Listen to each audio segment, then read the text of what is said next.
안녕하세요. 네, 만나서 반갑습니다. 여러분들과 식품위생 모의고사반을 진행해 나갈 김지연입니다. 자, 우리가 이제 이론 단원별 문제풀이에 이어서 이제 모의고사에 들어왔는데요.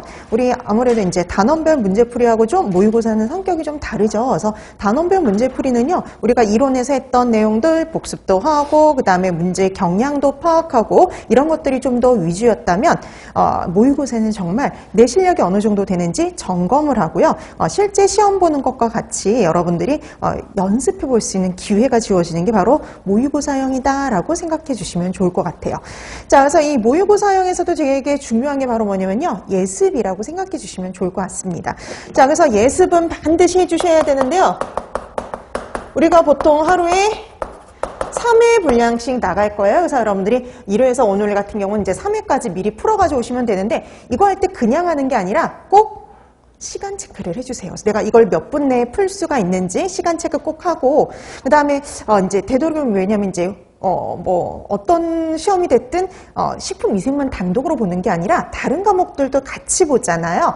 그래서 좀 더 다른 과목에 여유를 좀 두려면, 식품위생은 좀 빨리 푸는 게 좋겠죠. 아무래도 이제 계산 문제도 극히 드물고, 거의 안 나오는 편이고, 이제 보통 이제 문제 읽고 답을 이제 찾는 그런 것들이다 보니까, 되도록이면 이제 14분 내로 문제를 풀고 답안 작성하고, 그거 이제 15분 내에 해주시는 게 가장 좋긴 해요. 그래서 연습하는 거죠. 그래서 시간 체크하고 내가 얼마나 정확하게 또 시간 내에 풀 수 있는지 그런 것들을 좀 확인해 두시면 좋을 것 같아요.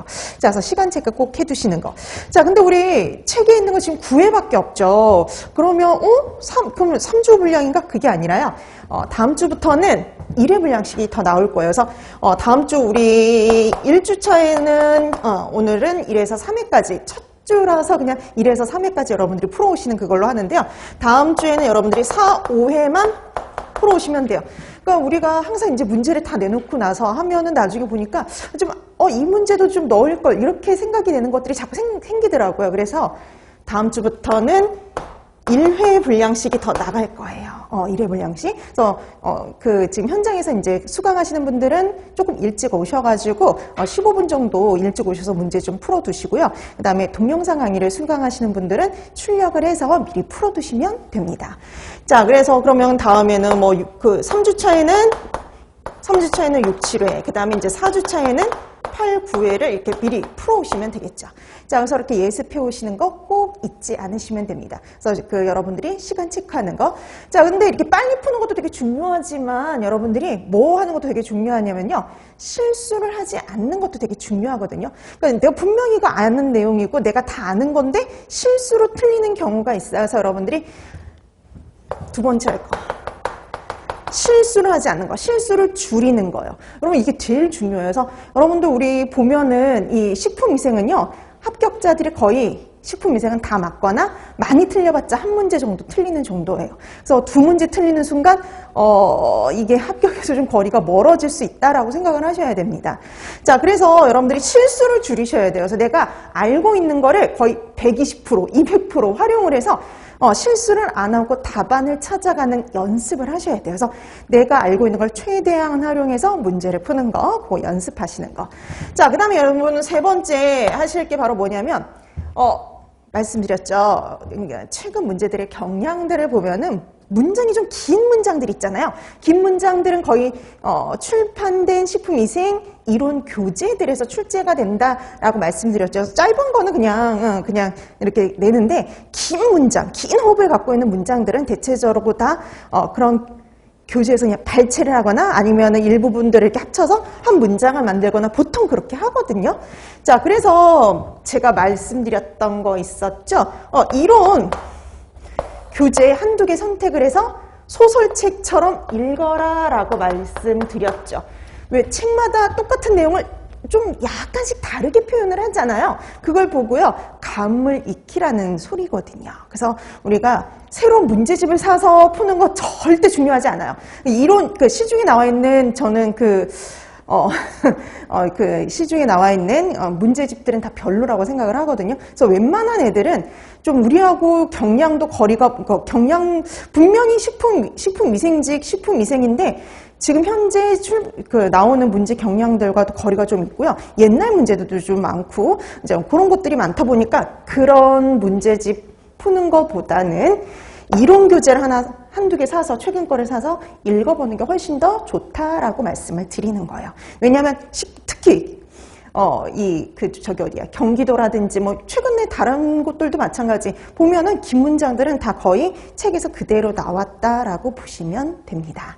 자, 그래서 이런 것들을 조금 더 해주시면 좋을 것 같아요. 자, 그럼 오늘은 1, 2, 3회, 그래서 그 중에서 1회 먼저 들어가는데요. 여러분 이제 20문제 다 풀어보셔봤죠. 그래서 다 우리가 했던 내용 내에 있긴 하지만 조금 잘못 생각하면은 오답을 찾아갈 수 있는 함정 문제들이 다 있어요. 그래서 우리 대체적으로 말씀드렸죠. 모든 문제들이 다 어렵지 않다 말씀을 드렸어요. 그래서 대부분 여러분들이 알고 있는 데서 나오는데 최근 문제들은 옛날엔 좀 한 3, 4문제들이 어렵고 좀 헷갈리는 게 나왔다면 요즘은 한두 문제 정도만 조금 함정을 파서 문제들을 내는 경우가 많아요. 그래서 그런 이제 한두 문제들 좀 헷갈릴 만한 걸 좀 넣었고요. 웬만한 건 다 여러분들이 아는 데 대해서 풀 수 있는 문제들입니다. 자, 그러면 오늘 1회 모의고사 1페이지부터 보도록 할까요? 자, 1번 문제. 요즘 곰팡이 독소와 관련해서 가장 많이 나오는 유형이라고 보시면 되는데 이게 최근의 최근에만 나오는 문제의 유형이 아니라 옛날에도 나오긴 했는데 요즘 들어 계속 이제 한 2, 3년 내에 요 형태의 문제가 많았죠. 그래서 다른 쪽에서도 나왔지만 요거는 2021년도 경기도에서 나왔던 유형의 문제들입니다. 자, 그럼 보시면 곰팡이 독소는 일반적인 가열조리에 의해 파괴되지 않는데요. 이런 곰팡이 독과 피해를 주는 주요 기관의 연결이 옳은 것은 그랬죠. 아직 이 정도는 아주 손쉽게 푸셨을 거예요. 그렇죠? 답은 2번이죠.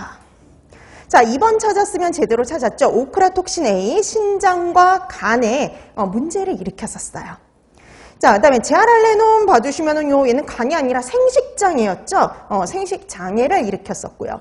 그 다음에 푸모니신 봐주세요. 자, 이 푸모니신 그러면 특히 사람에게는 어디에 문제를 일으켰어요? 식도에 문제를 일으켰죠. 식도암을 유발하는 걸로 알려졌고요. 그 다음에 아플라톡신 B1. 아플라톡신이잖아요. 그러니까 당연히 간이죠. 자, 그래서 이렇게 문제를 일으키는 주요 기관, 이거 찾는 거는 정말 기본 중에 기본이고요. 꾸준히 나오는 문제 유형이라고 보시면 되겠습니다. 자, 그다음에 두 번째 문제 볼까요?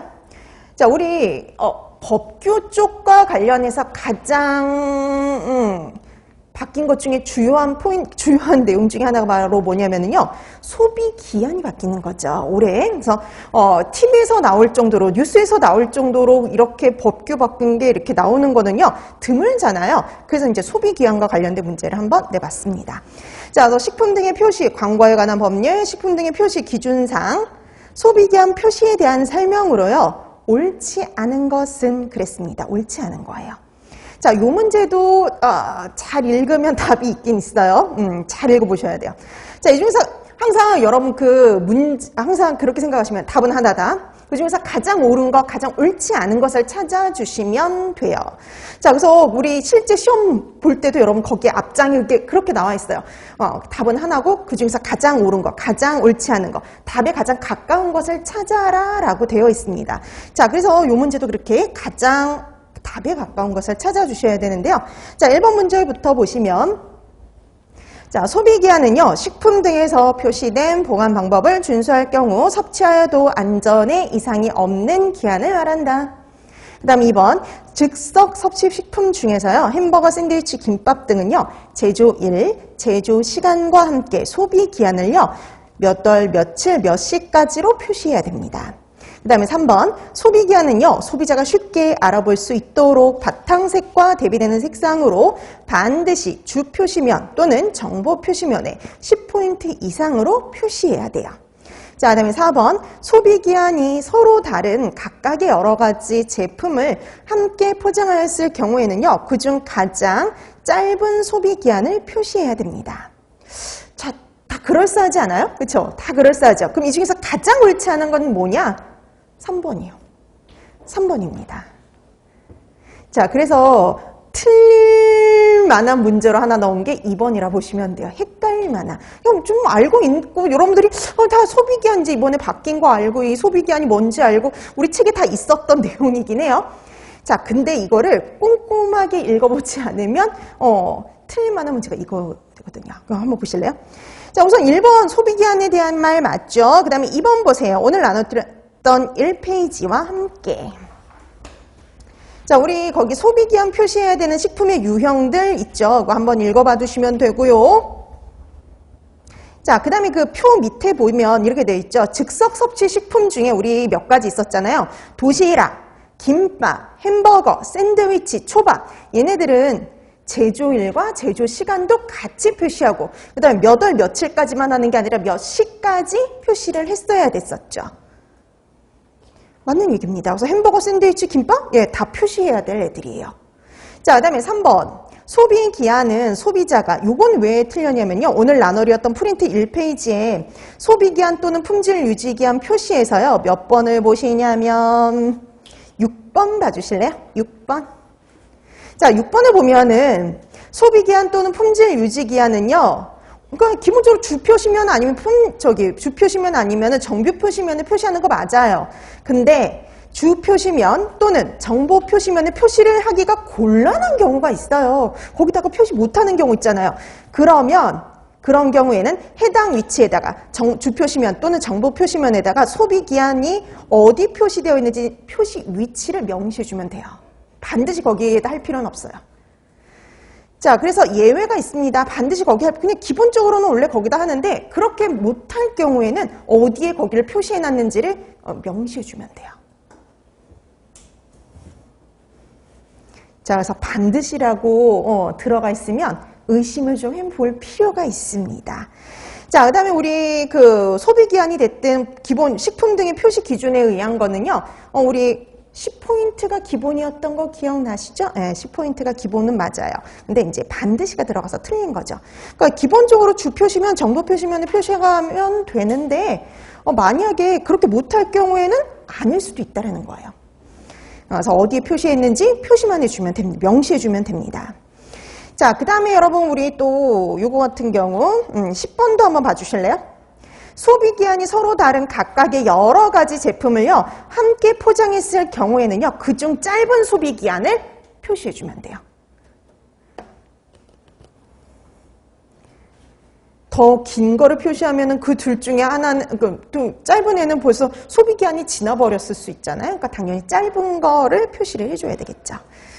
자, 그래서 옳지 않은 거 3번이 됩니다. 그래서 분명히 이거 다 알고 있는 내용이고 우리 교재에 있었던 내용을 다 알고 있는 내용이거든요. 그러니까 다시 한번 볼 필요가 있다는 소리예요. 그래서 다시 한번 꼭 다시 읽어두세요. 그래서 우리가 이렇게 분명히 다 공부했던 내용인데 실수를 할 수가 있어요. 그래서 이런 실수를 줄이는 연습을 하시면 됩니다. 자, 그 다음에 이제 우리 3번 볼까요? 자, 3번은요, 캠필로박터 제준이가 나왔네요. 근데 여러분, 캠필로박터 제준이 그 식중독 균에 관련된 게 아니었어요. 자, 그럼 보니까 D값을 구하라는 문제입니다. 3번은. 자, 그래서 이 D값을 구하라는 건데요. 캠필로박터 제준이가 6로그를 2로그로 줄이는데 65도씨에서 40분이 소요가 되었다. 그럼 이 세균의 D값은 그랬죠. 자, 그래서 우리가 지금 보니까 균수가 6로그예요. 6로그. 자, 근데 6로그에서 2로그로 줄이는데 40분이 걸렸다 그랬죠. 그럼 우리 이거 차이가 얼마예요? 4로그 차죠. 4로그 차에 4로그를 줄이는데 40분 걸렸어요. 그럼 1로그를 줄이는데 10분 걸렸다는 소리죠. 답 10분입니다. 그럼 왜 이게 이렇게 될까? 우선 결과는 그건데 우리 D값이 뭐였어요?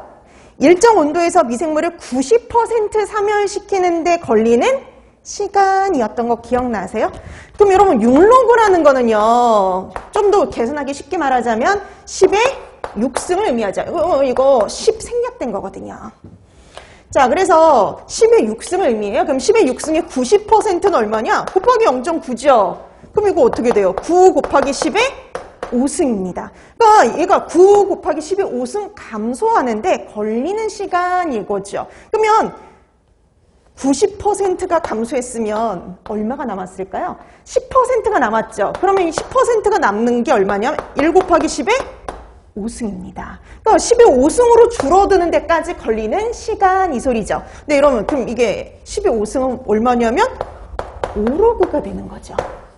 자, 그래서 6로그에서 5로그 줄어드는데 걸리는 시간이 얼마냐? 이렇게 물어보는 거예요. 그럼 여러분 6로그에서 5로그로 줄어드는데 걸리는 시간 딱 1로그 차이죠. 그러니까 1로그 줄어드는데 걸리는 시간 10분이잖아요. 4로그가 40분이니까 1로그는 10분입니다. 그래서 우리가 이렇게도 표시할 수 있다는 소리예요. 일정 온도에서 미생물을 90% 사멸시키는데 걸리는 시간이 D값 이렇게 얘기하지만 로그 값으로 얘기를 하자면 1로그 감소시키는데 걸리는 시간 이렇게 표현할 수도 있다는 소리죠. 자, 그래서 3번의 답 3번이 됩니다. 자, 그 다음에 4번. 세균성 식중독 균에 대한 설명입니다. 가장 옳은 것 그랬어요. 가장 옳은 것이에요. 자, 1번 캠필로박터 제주니는요. 그람 음성의 나선형 내지는 S자형 간균으로 최적 증식 온도는 42도씨이며 46도씨에서는 열 손상을 입고요. 48도씨에는 사멸하기 때문에 적절히 가열 조리한 식품에서 생존할 수 없어요. 그 다음에 2번 스타필로코커스 아우레우스는요. 수분활성도 0.86 이상에서 증식하며 염도나 당도 15%에서도 증식이 가능할 정도로 저항력이 강해서요. 다른 미생물과의 경합에 강하다. 그 다음에 3번 장내 세균과에 속하는 살모넬라는 그람 음성의 통성염기성 간균으로요. 최적 증식 온도는 37도이고 5도씨 이하의 냉장 온도에서도 증식이 가능하다. 그 다음에 4번 클로스트리디움 퍼프리젠스는요. 그람 양성의 혐기성 포자형성균이나 약간의 산소 노출에 증식이 가능하며 수분 활성도에 민감하나 pH에는 저항성이 강한 편이다. 자, 요즘 이제 또 문제 형태 중에 이제 식중독균과 관련된 문제, 그러니까 세균성 식중독과 관련해서 식중독균과 관련된 거 물어보는 문제들이 꽤 나오죠. 자, 근데 이렇게 종합 문제의 형태가 많이 나오는 편이에요. 그렇죠? 종합. 자, 그래서 종합 문제는 하나 가지고 이 한 문제로 여러 가지를 물어볼 수가 있기 때문에 아는지 모르는지 확인할 수가 있기 때문에 보통 이렇게 종합 문제로 많이 나오는데요. 이 중에 가장 옳은 거 찾아라 그랬죠? 답은 1번입니다. 1번 찾았으면 제대로 찾았어요. 자, 뭐 1번에 틀린 부분 하나도 없죠. 그럼 2번부터 볼까요? 어느 부분이 틀렸느냐?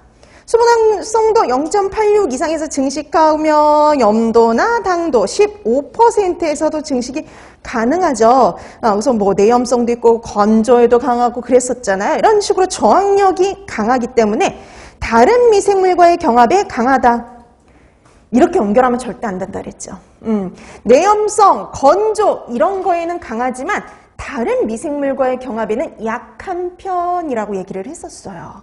그래서 이렇게 식품에 포도상 구균하고 뭐 이제 다른 뭐 살모넬라가 같이 있다. 그럼 누가 더 우세하게 잘 자라느냐? 살모넬라가 더 우세하게 잘 자랍니다. 그래서 경합에 약하단 말이죠. 그래서 다른 미생물과의 경합에 약하기 때문에 다른 미생물이 잘 생육을 못하는 염장식품, 건조식품 이런 데서 문제가 되기 쉽다 그랬었죠. 자, 그다음에 3번은 왜 틀렸을까요? 자, 우리가 37도가 최적이고 5도씨 이하의 냉장 온도에서 증식. 여러분, 우리 5도씨 이하의 냉장 온도에서 증식 가능한 건요. 식중독균 중에 3개밖에 없잖아요. 여신이야, 리스테리아. 그럼 또 하나 뭐예요? 보툴리누스의 E형이요. 자, 그래서 얘는 5도씨 이하에서는요, 증식은 못하고요, 생존은 가능하죠. 생존은 하지만 증식할 수는 없어요. 자, 그 다음에 4번. 클로스트리디움 퍼프리젠스와 관련해서 어느 부분이 틀렸을까요? 그람 양성의 혐기성 포자형성균이죠. 그렇지만 약간의 산소 노출에서도 어때요? 증식이 가능했었죠, 얘는. 자, 그 다음에 수분활성도에 민감하나 pH에는 저항성이 강한 편이다. 둘 다 민감했었죠. 수분활성도, pH 둘 다 민감한 편입니다. 그래서 생육 가능한 pH의 범위가 다른 애들보다 좀 좁았어요. 자, 그래서 이 중에 가장 옳은 거 1번이 되는 거죠. 자, 그 다음에 5번 문제 볼까요? 자, 5번. 다음 중 대장균군에 대한 설명입니다. 옳지 않은 거 그랬죠? 자, 대장균군, 대장균, 유생지표균과 관련된 문제 잘 나오는 문제 중에 하나예요. 이것도 2021년도 경남에서 나왔던 문제의 유형인데요. 맨날 이 대장균군이나 유생지표균과 관련된 문제가 맨날 어렵게 나오는 건 아니에요. 되게 단순하고 쉽게도 많이 나옵니다. 5번 단순하게 나왔었던 거죠. 자, 대장균군에 대한 설명으로 옳지 않은 것 찾아라 그랬네요. 1번 식품위생 오염지표 미생물로 취급된다. 그 다음 2번 대장에서 서식하는 것으로 온열동물 장관 내에 상존하는 그람 음성균이다. 그 다음에 3번 비포자형성균으로 동물과 사람의 분변에서 검출된다. 그 다음에 4번 젖산을 발효해서 산과 가스를 생성을 한다. 이렇게 되어 있죠. 그럼 이 중에 당연히 옳지 않은 건 4번이죠. 젖산이 아니라 젖당. 우리가 대장균의 특징이 그렸죠. 젖당. 젖당과 같은 말이 뭐예요? 유당. 젖당이나 유당으로 제일 많이 나오죠. 내지는 락토즈. 이게 다 같은 말이라는 거 알고 계셔야죠. 젖당, 유당, 락토즈. 얘네들을 발효해서 아니면 분해해서 산과 가스를 생성하는 게 특징이었어요. 자, 그래서 옳지 않은 거 4번이 됩니다. 그 다음에 나온 김에 대장균군의 다른 특징도 조금 보고 넘어갈까요? 자, 오늘 나누었던 프린트 1페이지 잠깐 보시면요. 대장균군이라는 건요. 미생물의 분류학상의 명칭이 아니다라고 얘기를 했었죠. 우리가 종속과문계 그런 쪽에 분류학상의 명칭이 아니라 시험법상의 명칭이에요. 그러니까 이러이러한 실험을 해서 이러이러한 특징을 보이는 애들을 그냥 묶어서 대장균군 이렇게 얘기를 한단 말이죠. 그럼 음성의 무화포성 간균으로 유당을 35에서 37도씨에서 48시간 이내. 여러분 48시간 이내잖아요. 기본은 24시간이죠. 근데 반응이 없으면 48시간까지도 본다. 그래서 48시간 이내. 이렇게 말해도 되고요. 뭐 24시간에서 48시간 이렇게 얘기를 해도 상관이 없었죠. 이내에 분해해서 가스를 발생하는 모든 호기성, 통성염기성을 말을 합니다. 자, 그래서 그런 대표적인 게 대장균, 시트로박터, 엔테로박터, 클렙시알라, 에로위니아, 아에로모나스 이런 것들이 있어요. 자, 근데 여러분 문제 얘가 또 봐야 되는 게 뭐냐면 일반적으로 이런 대장균군이 검출이 됐다고 해서 반드시 분변에서 유래되었다라고 얘기를 할 수 없죠. 왜냐면 에르위니아라든지 아에로모나스 뭐 이런 애들 중에는요. 그냥 토양이라든지 물이라든지 채소 이런 데에서 유래하는 애들도 있거든요. 자, 그래서 얘네들이 검출되었다 그러면은 반드시 분변에 오염되었다라고 얘기를 할 수가 없습니다. 자, 그래서 그런 특징도 같이 봐두시면 좋을 것 같아요. 그 다음에 이제 우리 그 2페이지 보면 또 이건 얘도 시험 문제 보기로 나왔던 건데 여러분 대장균군 보세요. 대장균군. 여러분 대장균군에 살균 제품에서 대장균군 같은 경우 0으로 관리하지 않아요. 불검출로 관리하지는 않습니다. 수료 한두 개까지는 괜찮다라고 얘기를 하죠. 자, 그래서 이렇게 해서 확인 좀 해두시면 좋을 것 같아요. 자, 그래서 5번에다 4번이었습니다. 그 다음에 6번. 기생충 문제예요. 우리 항상 뭐 기생충 문제는 거의 뭐 이렇게 간단하게 나오는 경우가 많긴 한데요. 한번 보시면. 다음 설명에 해당하는 기생충은 그랬습니다. 우리나라의 섬진강 유역에서 감염률이 높은 이 기생충은요. 유미유충이 제2중간숙주인 은어, 잉어 등의 물물 어류에 침입해서 근육에서 피낭 유충이 된다. 가장 포인트는 뭐예요? 이 중간숙주가 은어, 잉어 등의 민물 어류다라는 거죠. 자, 그래서 민물 생선에 의해서 발생을 하는데 특히 누구요? 은어 얘기 나왔죠. 특히 은어 얘기 나왔다라고 하면 우리 뭐 생각해야 되겠어요? 요코가와 흡충이죠. 요코가와 흡충. 자, 이 요코가와 흡충 몇 번에 있어요? 1번에 있죠. 끝에가 요코가와로 끝났으니까. 자, 그래서 우리가 그 학명으로 간혹 이제 그 경기도에서 간혹 이제 학명으로 보기가 나와서, 학명으로 나왔는데 매번 이렇게 학명으로 나오는 건 아니지만 혹시 학명으로 나올 수 있으니까 연습하라는 의미에서 이제 학명으로 넣어드렸어요. 자, 그 다음에 2번 보세요. 디필로보트리움 라툼. 이거 뭐예요? 광절 열두조충이죠. 광절 열두조충. 그럼 광절 열두조충은 1중간이 뭐였어요? 물벼룩이고 2중간이 되는 게 연어, 송어, 농어 같은 반담수어들이었죠. 자, 그 다음에 3번에 보시면 클로노로치스. 여러분 이거 뭐였어요? 간흡충이죠. 그럼 간흡충 1중간 하면 외우렁이, 2중간 하면은 담수어들, 민물생선들이었죠. 붕어, 잉어 같은. 자, 그 다음에 파라고니무스. 여러분 파라고니무스 그럼 이거 뭐예요? 이거 폐흡충이었죠. 폐흡충. 그럼 폐흡충 그러면 1중간이 다슬기, 2중간이 민물, 개나 가지였죠. 자, 이렇게 해서 보니까 어패류를 통해서 감염되는 기생충 같은 경우에는요, 중간 숙주와 연결해서 시험 문제 주로 출제가 됩니다. 그래서 중간 숙주 정확하게 알아두셔야겠죠. 자, 그래서 6번의 답 1번이었어요. 자, 그 다음에 7번. 노로바이러스에 의한 식중독에 대한 설명입니다. 옳지 않은 것은 이거 2021년도 경북 시험 문제였는데요. 그래서 노로바이러스와 관련된 문제도 뭐 작년에도 뭐 이제 2022년도에도 경기도에서도 시험 문제 나왔고 근데 매번 보기가 어렵게 나오는 게 아니라 되게 간단하게도 많이 나오거든요. 이것도 이제 간단하게 나온 거의 예시라고 볼 수가 있는데요. 보시면 자, 이 중에 옳지 않은 것 찾으라 했거든요. 자, 1번. 물이 가장 흔한 매개체가 된다. 그죠? 뭐 식품, 물, 뭐 이런 애들. 그 다음에 유압의 미량 노출로 항체가 형성이 된다. 자, 그 다음에 3번. 굴을 포함한 어패류 섭취에 의한 사고가 많다. 특히 이제 우리 겨울철에, 우리나라 같은 경우는. 그 다음에 4번. 증상은 구토, 설사, 복통, 두통, 미열이 나며 분사형 구토가 특징적이다. 자, 그래서 이것도 되게 재밌는 게 이것도 그 어느 교재에 있는 그 문장들 있죠? 그걸 일부들이 다 나온 거예요. 거기 있는 문장들 다 갖다 쓴 건데 자, 이 중에서 옳지 않은 거 그랬죠? 옳지 않은 거 당연히 뭐예요? 2번이죠. 2번. 우리 노로바이러스 항체 형성돼요? 아니에요. 연고 면역 안 되잖아요. 그럼 여러분 이게 유압이 미량 노출로 항체가 형성이 된다? A형 간염의 특징이었죠.